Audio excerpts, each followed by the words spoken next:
அஸ்ஸலாமு அலைக்கும் வரஹ்மத்துல்லாஹி தஆலா வபரகாத்துஹு. பிஸ்மில்லாஹிர் ரஹ்மானிர் ரஹீம். சும்ம அன்ஸலல்லாஹு சக்கீனத்தஹு அலா ரசூலிஹி வஅலல் முஃமினீன வ அன்ஸல ஜுனூதன் லம் தரவுஹா வ அத்தபல்லதீன கஃபரு வ ذلك ஜஸாஉல் காஃபிரின். சும்ம யதூபுல்லாஹு மின் பஅதி ذلك அலா மன் யஷா வல்லாஹு கஃபூருர் ரஹீம். ஆமன்னா பில்லாஹ் ஸதகல்லாஹு மௌலானல் அலியுல் அஸீம். பின்பு அல்லாஹ் தன்னுடைய பேரமைதியை தன்னுடைய திருத்தூதர் மீதும் ஏனைய மூமின்கள் மீதும் இறக்கி வைத்தான். நீங்கள் காணாத பார்க்காத பெரும் பெரும் படைகளையும் இறக்கினான். காபிர்களை வேதனைப்படுத்தினான். அதுதான் காபிர்களுக்கான கூலியாக இருக்கிறது, தண்டனையாக இருக்கிறது. அதற்கு பின்னால் அல்லாஹ் தான் நாடியவர் மீது பாவ மன்னிப்பு வழங்குகிறான். சிறந்த மன்னிப்பாளனாக கருணையாளனாக அல்லாஹ் இருக்கிறான். சூரத்து தௌபா 9ஆம் அத்தியாயம் 26ஆம் வசனத்தை நாம் இப்போது பார்த்து கொண்டிருக்கிறோம். புனையின் போர். புனித மக்கா வெற்றிக்கு பின்னாலே ஹிஜ்ரி 8ஆம் ஆண்டில் நடைபெற்ற போர். நேற்றைய தினம் அது பற்றி நாம் பரிமாறிக்கொண்டோம். பல நாடுகளிலிருந்து முஸ்லிம்களை தாக்குவதற்கு, முஸ்லிம்களை அழிப்பதற்கு பெரும் பெரும் படைகளை திரட்டி கொண்டு முஸ்லிம்கள் வருகிறார்கள். பெருமானார் ரசூலே கரீம் ஸல்லல்லாஹு அலைஹி வஸல்லம் அவர்கள், மூமின்கள் அவர்களை எதிர்கொள்கிறார்கள். அதன் அடிப்படையில் நிறைய படைகளை பெருமானாரும் திரட்டினார். கிட்டத்தட்ட 12,000 பேர் நம்முடைய படை. அவர்கள் 24,000 பேர் இருந்தார். ஓரளவுக்கு நம்மிடத்தில் ஆயுதங்கள் இருந்தன, வில்லுகள் இருந்தன, அம்புகள் இருந்தன, கேடயங்கள் இருந்தன. பெருமளவுக்கு இல்லை. ஆயுதங்களை சில நண்பர்களிடத்துல, குறிப்பா முஷ்ரிக் நண்பர்களிடத்துல கூட இரவலாக வாங்கி, சஃப்வான் போன்றவர்கள், அந்த நேரத்தில் அவர் இஸ்லாத்துக்கு வரவில்லை, பின்னால் அவர் இஸ்லாத்திற்கு வந்து விட்டார், இரவலாக வாங்கினார். புனித ஷவ்வால் மாதம் பிறை 6 புனித மக்காவிலிருந்து பெருமானார் ரசூலே கரீம் ஸல்லல்லாஹு அலைஹி வஸல்லம் அவர்களும் சத்திய சஹாபிகளும் புறப்பட்டு புனைன் போர் நடைபெறுகிற இடம் சற்று தூரம், கிட்டத்தட்ட 4 நாட்கள் கிடக்கும் அந்த இடத்தை வந்து அடைய. ஷவ்வால் பிறை 10 அங்கே அடைகிறார். ஒரு பள்ளத்தாக்கிலே அவர்கள் தங்குகிறார். கூட மைமுனா ரஸியல்லாஹு அன்ஹா போன்ற துணைவியர் இருக்கிறார்கள், சத்திய சஹாபிகள் இருக்கிறார்கள், மக்கத்து குறை முஷ்ரிக்கன் கூட வந்திருக்கிறார்கள். வேடிக்கை பார்க்க, நமக்கு துணை புரியல, வேடிக்கை பார்த்து பின்னால் கனிமத்து பொருட்கள் கிடைக்கும்னால் நமக்கு ஒரு பங்கு கிடைக்குமே என்கிற ஒரு பேராவரோடு அவர்கள் வந்து இறங்கியிருக்கிறார். ஒரு பள்ளத்தாக்கில் இறங்கினார். காஃபிர்கள் ஏற்கனவே வந்து விட்டார்கள். நல்ல வசதியான இடங்களிலே தங்கியிருக்கிறார். அவர்கள் தங்கியிருக்கக்கூடிய இடங்கள்லாம் மலைப்பாங்கான இடமாக இருக்கிறது, ஜிபால்கள் நிறைந்த இடமாக இருக்கிறது. நிறைய பொதும்புகள் இருக்கின்றன. அந்த பொதும்புகளுக்கு உள்ளே மறைந்து கொண்டு அந்த வில்லாளர்கள் மூலமாக வில்லை கையிலே பிடித்து அம்பு எறிய தோதுவான ஒரு இடம். அல்லாஹ் அப்போது முஸ்லிம்களுக்கு ஒரு சோதனை இருந்தார். முஸ்லிம்களில் சிலருக்கு, எல்லோருக்கும் அல்ல, ஒரு பெருமை ஏற்பட்டது, ஆச்சரியம் ஏற்பட்டது. நம்மிடத்துல பெரும் படை இருக்கிறார்கள், 12,000 பேர் கொண்ட படை. நிச்சயமாக நம்மை எவரும் வெல்ல முடியாது, வெற்றி காண முடியாது என்கின்ற வார்த்தை ஒரு அன்சாரி தோழருடைய நாவிலிருந்து வெளிப்பட்டது. ஒரு அறிவு பிரகாரம் மக்கத்து வாசி என்றும் வருகிறது. மக்கத்து வாசியில முஸ்லிம்கள்ல ஒருவர். பொதுவாக நம்முடைய அகீதா எப்படி இருக்க வேண்டும் என்றால், எல்லாவற்றுக்கும் பின்னாலே வல்லவன் அல்லாஹ் இருக்கிறான். அவன்தான் நமக்கு வெற்றியை தருகிறான், ஜெயத்தை தருகிறான், விமோசனத்தை தருகிறான், ஈரேற்றத்தை தருகிறான். இந்த நன்னம்பிக்கைக்கு மாறாக அவருடைய வார்த்தையை அமைந்து விட்டது. அல்லாஹ் ரசூலை நாம் ஏற்றுக்கொண்டிருக்கிறோம் என்றால் உளமாற ஏற்றுக்கொள்ள வேண்டும் மட்டுமல்ல, வாயார நாம் சொல்லுகிற போதும் கூட மிகவும் கவனமாக எச்சரிக்கையாக பேச வேண்டியிருக்கிறது. எந்த சந்தர்ப்பத்திலையும் நம்மிடத்துல ஒரு கர்வம் வந்து விடக்கூடாது, பெருமை வந்து. நம்மிடத்துல பணம் இருக்கலாம், பதவி இருக்கலாம், பட்டம் இருக்கலாம், எல்லாம் இருக்கலாம். இருந்தாலும் கூட எல்லாவற்றையும் தந்தவன் அல்லாஹ் தான் என்கின்ற அந்த நன்னம்பிக்கை இருக்குது. அல்லாஹ் சோதனை செய்து விட்டான், முஸ்லிம்களை சோதனை செய்து விட்டான். நீங்கள் நினைக்கிறீர்கள் உங்களுடைய படையை வைத்து, உங்களுடைய ஆயுதங்களை வைத்து நீங்கள் வெற்றி பெறலாம் என்று. என்ன ஆனது என்று கேட்டால், சொல்லுவதற்கு மிகவும் சங்கடமாக, மனசு கஷ்டமாக இருக்கிறது. முஸ்லிம்களுடைய பகுதிகளிலிருந்து, அந்த மலை பொதுமுகளிலிருந்து சராசரியாக அம்புகளை பாய்ச்ச ஆரம்பித்து விட்டார்கள் முஸ்லிம்களை நோக்கி. திடீரென்று அம்பை பாய்ச்ச ஆரம்பித்து விட்டார்கள். முஸ்லிம்கள் நிலை குலைந்து விட்டார்கள். மிகப்பெரிய சோதனை ஆகிவிட்டது. நிலை குலைந்த கையோடு என்ன ஆனது என்று கேட்டால், ரணகலம் ஆகிவிட்டது அந்த போர்க்களம். முஸ்லிம்கள் புறமுது காட்டி ஓட ஆரம்பித்து விட்டார்கள்.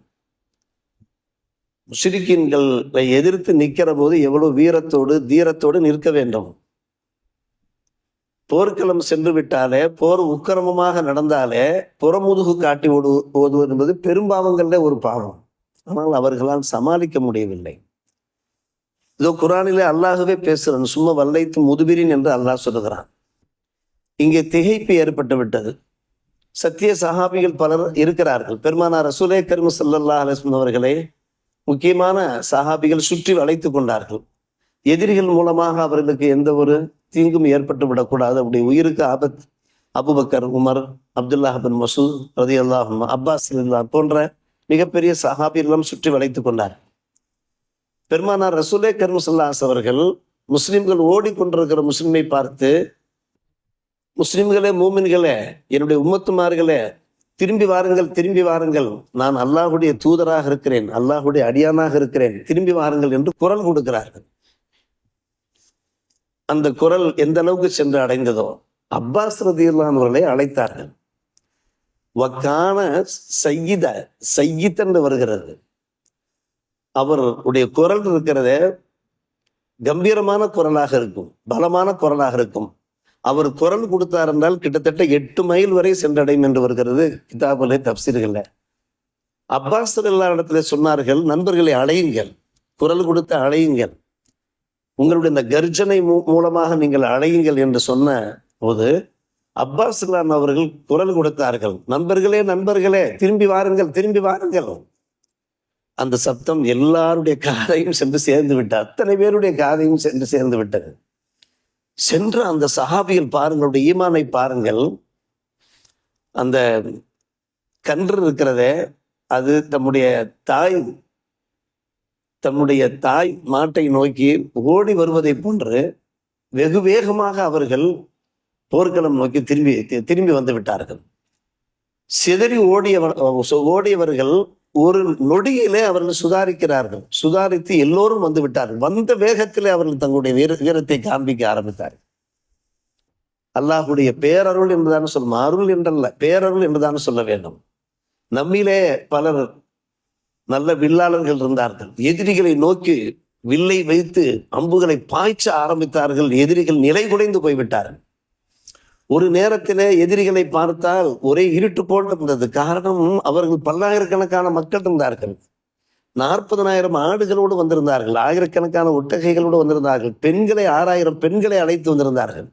சஹாபிகள் சொல்லுகிறார்கள், அவர்களை நாங்கள் பார்த்தபோது ஏதோ இருட்டிலே எல்லோரும் இருப்பது போன்று அவ்வளவு கூட்டமாக இருந்தார்கள். இப்போது சத்திய சஹாபிகளுடைய இந்த வீரத்தை வெளிப்படுத்திய உடனே நிலை குலைந்து போய்விட்டார்கள். அதை விட மிக அற்புதமான ஒரு விஷயம், தக்க சமயத்தில் அல்லாஹ் உதவி செய்வான்.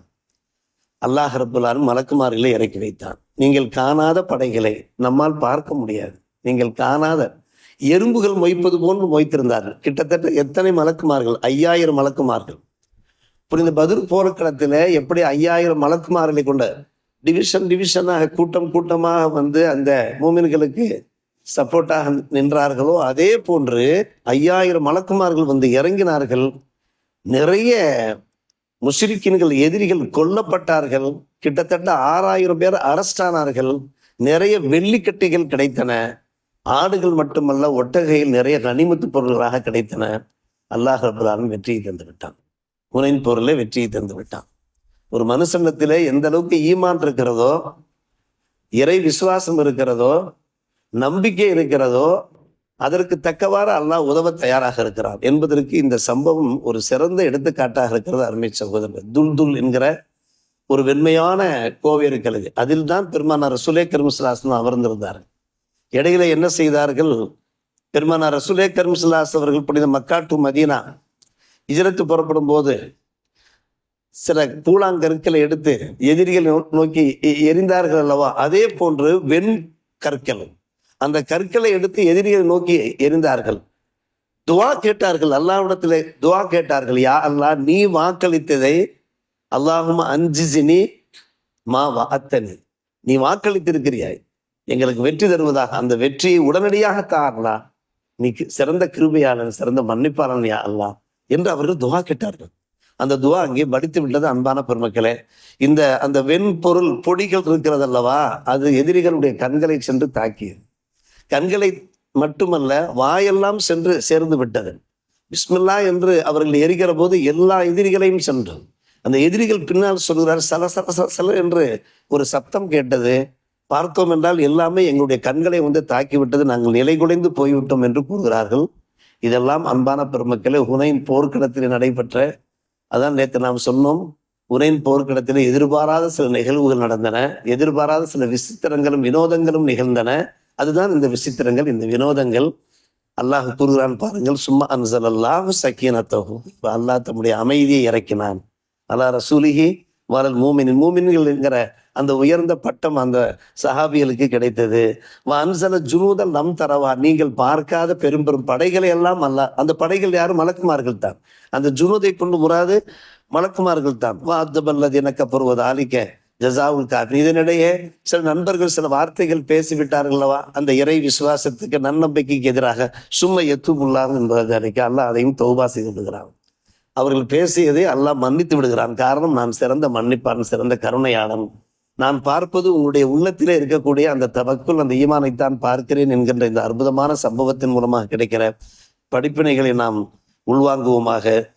நாமும் ஈமானோடு இஸ்லாமோடு சலாமத்தோடு வாழ்வதற்கு முயற்சிப்போமாக. அல்லாஹ் ரப்பல் ஆலமீன் நல்ல புரிவானாக. வாஹிர் தாவனா அல்ஹம்துலில்லாஹி ரப்பில் ஆலமீன்.